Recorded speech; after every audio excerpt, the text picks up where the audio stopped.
Welcome to another episode of My Plug Life, and today I'm just going to go over the basics of how Teslas work. Now, when you get a Tesla, or you're thinking about getting a Tesla, you'll go online and read lots of information about how Teslas are different than traditional cars.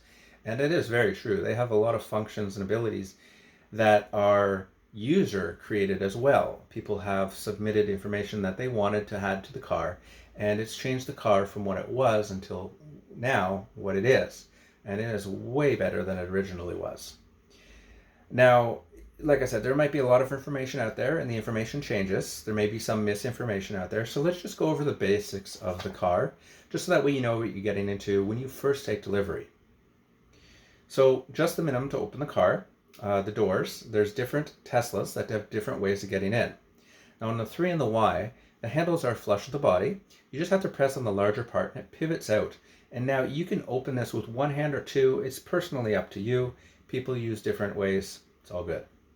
Now the Model S, the handles will pop out automatically when it detects the key nearby, even if it's in your pocket. They pop out, you open the handle just like a regular car. The Model X though is a little bit different. Those what look like handles are not. They're actually buttons. So you just press on the button and the door opens automatically. They're all motorized doors. So once you're into the car, you're greeted by a whole lot of nothing. And this is a little intimidating, but let's just go over the important stuff first. So it detects your key when you open the door and get inside. When you sit down in the car is going to know that you're the driver in there, so it's going to allow you to start the car. Now, there's no place to put the key. You don't have a slot. You don't have to press a button to start it. To start the car, all you do is press on the brake. You'll see a whole bunch of stuff light up, put it into drive, and you're off to the races. Now, the accelerator and the brake work just like a typical car, nothing special there. The center screen holds a lot of information, and on the 3 and the Y, it holds a little bit more. Now, if you put it into drive, you'll see a section that'll give you your speed. Now, that won't be on the S and X, that'll be on the information display on the center. Now, when you put it into park, you just have to click that button on the end, and that'll just put into park. So if you wanted to put it into drive, you press down on the stalk once, and you'll get your speed popping up, and you can drive. When you go into reverse, you press up on the stalk, and you'll see your backup camera appear on the center screen. And if you have it enabled, the side cameras will appear as well, so that way it gives you good vision of what's all around you. Now, one more thing I'm going to add in here is neutral. Now, this is a little hard to figure out if you're just looking it up, but neutral is actually putting your foot on the brake and pressing up on the stalk slightly, holding it there for a second or two, and you'll see an N appear on the screen. That's how you know you're neutral now. Now, you're going to need this if you're going through a car wash that drags your car through, for example. So when you're done driving and you've put it into park, you don't need to power down the car. It does it automatically. All you do is you put it into park, you open the door, you shut the door and walk away. Nothing there. Now also when you leave and the car detects that your key has left the area, it's going to automatically lock the doors. That's it. That's the basics. That gets you from the dealership to your house, and now you have the opportunity to play around a little bit and see what works. So the next thing you're going to wonder is about wipers. Now, Teslas do use automatic wipers, just like a lot of the higher-end brands. If you want to get the wiper to work once, though, there is that silver part that you saw on the right side is also on the left side, and you just press that once, and the wiper will go. Now, there is a way to adjust that on the center screen as well, to set up different speeds, and you can turn off the auto if you just want to have it preset for something. Now, moving on to the seats. Now, the seats are controlled by 3 buttons on the sides. Now, with the there's a forward, back, up, down, and there's a circular one, which is your lumbar support, which is the part of your lower back. That'll help you get into a good position. You can also save this profile, this information, and create an easy entry. Now, easy entry, that's a little different. At the top of the screen, you have a profile name, and you can click the name there and edit the profiles, adding a new one if you'd like, if you had another driver.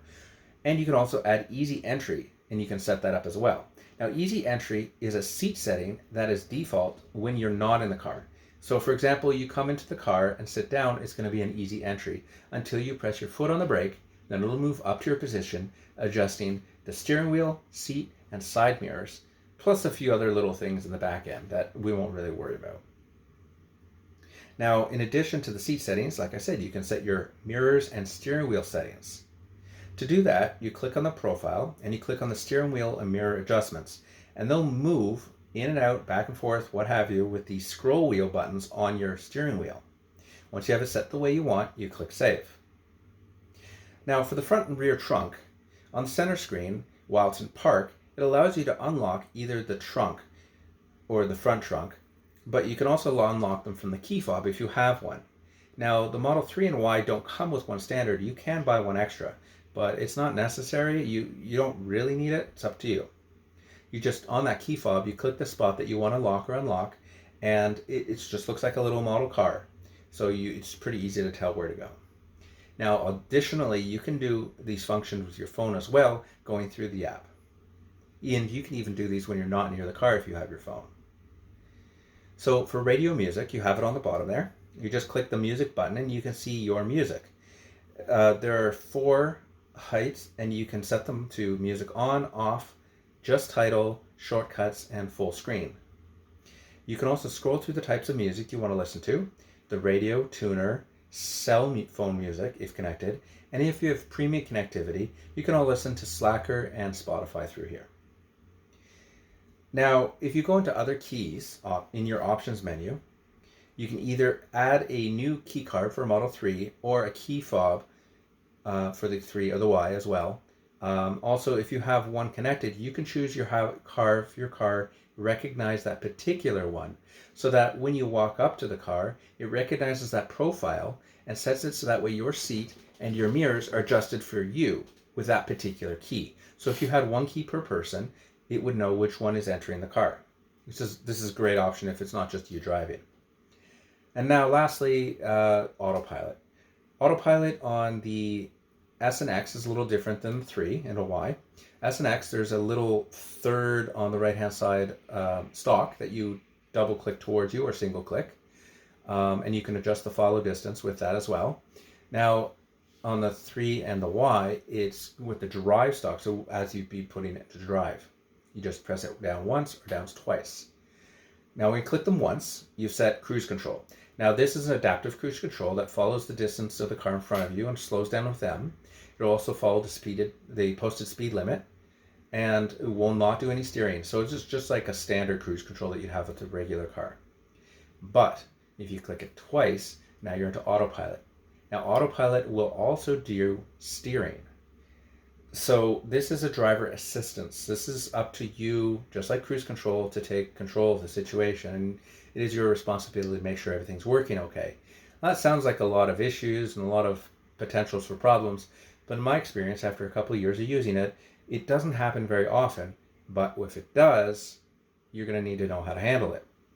So in order to turn on Autopilot, like I said, you click it twice, and you'll hear a little noise. And the car will then follow the car in front of you, just like in cruise control, but it'll also do some corners as well. Not like 90-degree, you turn your blinker on kind of corners, but just following the winding of the street.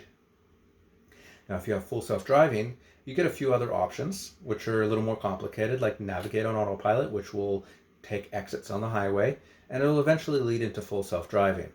Now, at the time of this recording, it does recognize streetlights and stop signs if you have full self-driving, so it will slow down and stop for those as well. So as time goes on, and you could be watching this video, and the car could be fully driving by itself without any interaction at all. So this is kind of a wild option that you can add to. And if you're ever wondering about how to take over with this, don't worry, it's not hard.